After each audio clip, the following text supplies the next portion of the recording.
Good morning, welcome to వార్తలు వాస్తవాలు. నా పేరు రాజేష్. పత్రికల్లో వచ్చిన ప్రధాన వార్తలను చూద్దాం. ముందుగా నమస్తే తెలంగాణ. సాగునీళ్ళు లేకుంటే మనల్ని ఉరికిస్తారు. తేల్చి చెప్పిన కాంగ్రెస్ ఎమ్మెల్యేలు చెరువుల్ని బాగు చేసి నీళ్లు నింపాలి. మోరంచపల్లికి సాయం ఎప్పుడు? మంత్రుల సమక్షంలో ఎమ్మెల్యేలు గండ్రా, దొంతి మాధవరెడ్డి అసంతృప్తి. వరంగల్ ఉమ్మడి జిల్లా సమీక్షకు 4 మంత్రులు హాజరు. మీడియాకు అనుమతి నిరాకరణ. సాగునీటి కోసం రాస్తారోకో చేశారు ములుగు జిల్లా వెంకటాపూర్ మండల్ రైతులు. Congress Eknath Shinde Revanth. BRS working president KTR మండిపడ్డారు. Modi Adani double engine, Revanth triple engine. Lok Sabha ఎన్నికల తర్వాత కాంగ్రెస్ బీజేపీ కలిసిపోతాయి. బీఆర్ఎస్పై గతంలో ఎందరో నీలిగిండ్రు, అహంకారులందరూ మట్టి కరిచిరు. తెలంగాణ బొందబెట్టుడు మీ వల్ల యుద్ధ ముందు ఇచ్చిన హామీల సంగతి చూడండి.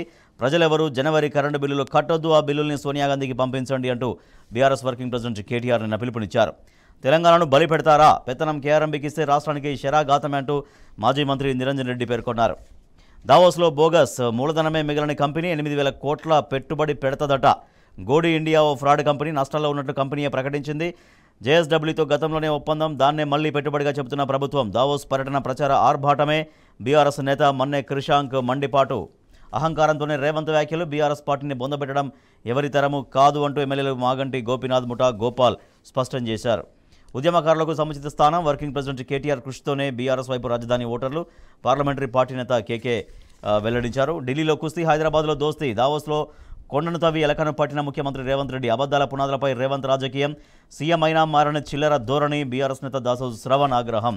అంతర్జాతీయ వేదికపై అవాకుల. ముఖ్యమంత్రి రేవంత్ రెడ్డి వెళ్ళింది పెట్టుబడులక, రాజకీయాలక? పారిశ్రామిక దిగ్గజాల ముందు రాష్ట్రం పరుదీసిన సీఎం అంటూ వార్త మనం చూస్తున్నాం.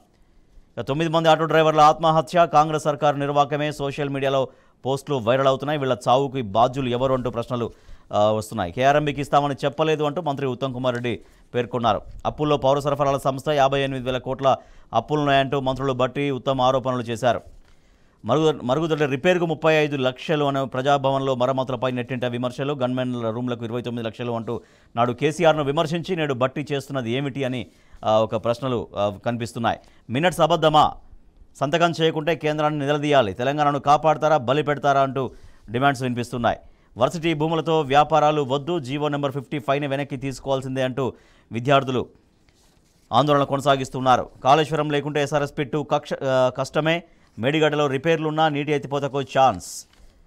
మన దగ్గరే నీళ్లున్నా ఉరుకుడెందుకు? ప్రత్యామ్నాయ మార్గాల్ని పట్టించుకొని సర్కార్. మయన్మార్ సరిహద్దుల్లో కంచె అని మరొక వార్త చూస్తున్నాం. అంతా రామమయం. ప్రాణప్రతిష్ఠ ప్రారంభోత్సవానికి అయోధ్య సిద్ధం. Telangana today. Krishna projects. BRS for all party delegation to Delhi అనే ఒక వార్త చూడొచ్చు. Congress BJP slug it out. Chief minister statements trigger war of words between the 2 parties. Right, TV పత్రికల్లో వచ్చిన ప్రధాన వార్తలు. వీటికి సంబంధించి వార్తలు వాస్తవాలు చర్చలోకి వెళ్దాం చిన్న బ్రేక్ తర్వాత. చూస్తూనే ఉండండి టీ న్యూస్.